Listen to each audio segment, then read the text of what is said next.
The lost art of meaning. How modern usage robs us of true knowledge. The desert air in Jordan felt different, dry, ancient, still. I was talking with a Bedouin, trying to understand a local proverb about awe. I used the word awful as an example of something powerful, but he sharply corrected me. Awful, he said, derives from the Old English full of awe, meaning inspiring wonder or dread, not just something terrible. In that moment, surrounded by a culture that valued precise language, a light bulb went off. For years, I wore my cynicism and skepticism like a badge of honor, thinking I understood the world because I spoke the common tongue. I believed I knew what words really meant, because society told me so. But through my travels and deep dives into linguistic research, I've realized we've collectively lost the true essence of many fundamental words by definition. This distortion isn't just a linguistic quirk, it's a barrier to genuine knowledge and connection. The meanings have shifted, and not for the better. And I want to share how this happened through stories from my journeys, research, and personal experiences. The case of prayer, more than just a shopping list. In many modern Western contexts, when we say someone is praying, the immediate image is a person with clasped hands, eyes closed, asking for something, a sick relative to heal, a job promotion, or guidance in a tough time. The very English word pray reinforces this, coming from the Latin precari, which means to beg or make an earnest request. Through my research, I realized this definition fosters the exact kind of transactional, sometimes cynical, relationship with the divine or the universe that I once held. Prayer became a last resort when my own efforts failed. The true eye-opener for me came during a period of research into ancient Aramaic texts, similar to the language Jesus himself spoke. I discovered that the Aramaic word for prayer, slotha, holds a radical, non-Western meaning, to set a trap. Not to trap God, but to empty your own mind of the constant noise of personal wants and judgments, creating a silent space to receive guidance. This concept was reinforced when I spoke with scholars about the Hebrew word for prayer, tefillah. It derives from the root meaning self-analysis or self-evaluation. Prayer, in its original context, wasn't about changing God's mind. It was about changing your own nature and perspective through introspection and alignment. This shift is foundational. Furthermore, where does praise fit in?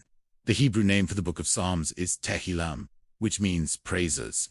Praise is often seen as a performative thanks before the asking begins. But authentic praise, hammed in Arabic traditions, Baruka in Hebrews, an act of acknowledging the inherent goodness and order of the universe or God. It shifts our perspective from what I can get to who I am addressing, allowing our problems to shrink against a backdrop of universal majesty. By reducing prayer to mere begging, we lose the transformative power of self-reflection and humble acknowledgement that older cultures preserved. We cut ourselves off from true knowledge, believing our demands are the only way to interact with the world, rather than seeking alignment and internal change. What we get wrong about meditation. Here's the thing. The way most of us in the West talk about meditation is a pretty modern twist on an ancient idea. We've largely repackaged it as a secular tool for stress relief and self-optimization. But its original roots were all about spiritual connection, transcendence, and achieving a profound awakening. Let's break down where the word comes from. Because the original goals were a lot bigger than just lowering your blood pressure. The original vibe, contemplation, and connection. The term meditation pulls from two major, deeply spiritual traditions. The Western Latin root. Our word comes from the Latin meditare, which means to think over, reflect, or ponder. In the Christian monastic tradition, we're talking 12th century monks here, this wasn't about zoning out. It was a structured process of using your intellect to deeply contemplate sacred texts, aiming for a powerful, personal connection with God. The end game was a contemplative, often silent, prayer. The Eastern Sanskrit route. When Westerners encountered Eastern practices, they used meditation to translate words like dhyana in Hinduism and Buddhism. This isn't just chilling out.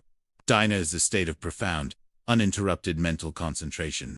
The goal to develop wisdom, gain insight into the true nature of reality, think impermanence, the concept of not-self, and ultimately achieve liberation or enlightenment nirvana. It was one part of a whole holistic path for purifying the mind. So, what happened in the modern West? Fast forward to today, and the practice has been largely secularized. We've kept the techniques but often lost the spiritual destination. It's all about well-being now. It's mainly viewed as a self-regulation tool. We're sold on the benefits: stress reduction, less anxiety, better focus, and higher productivity. The empty mind myth. A common misconception is that meditation is only about emptying the mind. This actually contrasts with the original Western idea of pondering, and even some Eastern analytical practices. In reality, it's often about focusing attention on your breath, a mantra, or observing thoughts without getting swept away by them. The bottom line. The core shift is this. We've adopted the techniques of meditation for practical, this-worldly benefits, but the original definitions were about a holistic, often lifelong, spiritual path aimed at connecting with ultimate truth, or the divine. It's the difference between using an ancient tool for a quick fix versus embarking on the profound journey it was originally designed for. Conclusion. A call to clarity. So, here's the real talk. This isn't just a nerdy dive into etymology. It's about how we've been sold a shallow version of some of life's most profound concepts. We've been handed watered-down definitions for prayer and meditation. And in the process, we've lost the manual for the deeper human experiences they were meant to describe. Reclaiming the original weight of these words isn't an academic exercise, it's an act of reclaiming truth. It's about realizing that the language we use daily is a map, and if the map is wrong, we'll never find the territory of genuine knowledge and connection. We end up begging at the universe's door when we were meant to set a trap for wisdom. We try to empty our minds for a productivity hack when we were meant to fill our souls with contemplation. This is my call to action for you.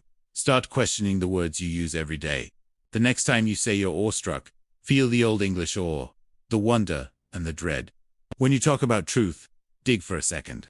Is it just a fact, or is it something with deeper roots? Get curious. Look up the etymology of a word that matters to you. It takes 2 minutes on your phone, but the payoff is a glimpse into a hidden dimension of meaning. This is the ultimate takeaway. True knowledge isn't just about accumulating information. It's about achieving clarity. And clarity begins with using language with intention, not just as a tool to get what we want, but as a bridge to understand who we are and our place in this vast, majestic, and awful universe.